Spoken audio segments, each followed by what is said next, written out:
Andreas, welcome to Film 24. Thank you so much for joining us. Now, Princess and the Frog, it's a return to classic old school animation, and you are the supervising animator for one of the craziest, funkiest characters, Mama Odie.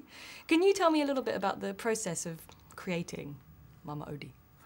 Yeah, there's usually a process that actually Walt Disney established way back in the 30s on Snow White, and we still use that. You know, we still do 24 drawings per second. It's all hand-drawn. We work within a team, so that really hasn't changed. But the way I got going on Mama Odie, I would look at the storyboard, which is a gigantic comic strip, basically, that shows you what's happening within the story and also how my character fits in. And then I found out that she's not just like a voodoo lady, but she also is sort of a fairy godmother to the main characters. You know, she helps them along. So she shouldn't be too scary, I thought. There should be something eccentric and weird about her, but she should maybe also have sort of that huggable quality, you know, to her. And then the next step before I started animating would be listening to Jennifer Lewis's voice. You know, she's the actress who actually came up with that voice. She doesn't sound like Mama Odie at all when you meet her, but she kind of made up that little voice that had, you know, a character with no teeth, and she has such a fun time acting her out and also making her sing.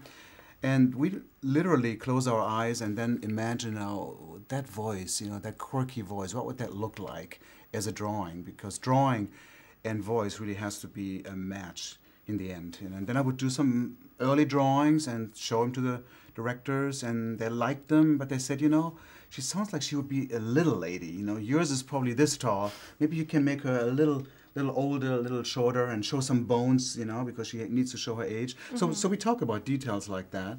And then I adjusted those early drawings, and then she ended up looking like she does in the movie now. And she looks nice. Yeah, I like her. You know, again, I hadn't done a character like this at all.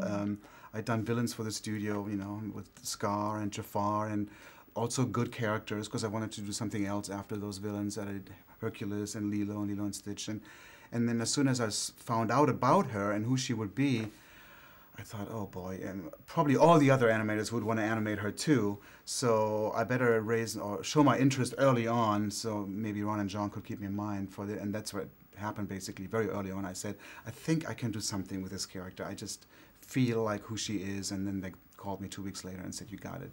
Fantastic. Well, she's new. I mean, she's a completely new character, but there's something when you look at her that's just so classic Disney, and she reminds you of all these characters from my youth. I mean, she reminded me slightly of, I think, Madame Mim from The Sword and the Stone. You know your Disney films. Yeah, I thought, who is she? And she was the one character that I was trying to avoid, not to make her look like Madame Mim. Maybe in terms of height, they have that in common.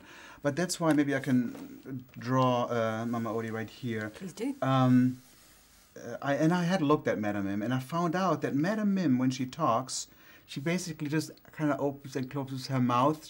She had one little tooth, I remember. And when you look at people, real people with no teeth, it's not just about the opening and closing. That flesh is so loose, you can really form U-mouths, and the lips can shoot forward and backward, and so I exaggerated that, you know.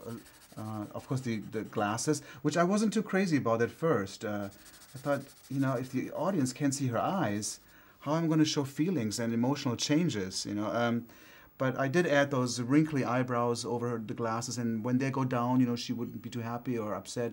So you can play with those eyebrows a little bit to signal mood changes. So there's just something very satisfying in hand-drawn animation to show texture, to show what's hard, like her jaw, and what's soft, like those wrinkles. I think maybe that's something that I don't know if you can or can't get it with this sort of new style. I mean, it's something very classic about the old style of drawing animation. You've particularly stayed with that and not gone towards the new computer-generated. And is that, personally for you, is that something you feel passionately about?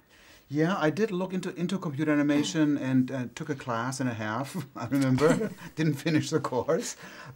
I mean, it just got to a point where I felt like you can certainly learn this. I get it, you know. It's all on the keyboard, and you have this electronic puppet in front of you, and you move it around. But because of the lack of drawing and expressing yourself on paper, I just thought it wouldn't be as much fun. And then I had no problem saying, that's for other artists to do, you know. Stick with your hand-drawn animation because that's basically who you are, and that's your passion.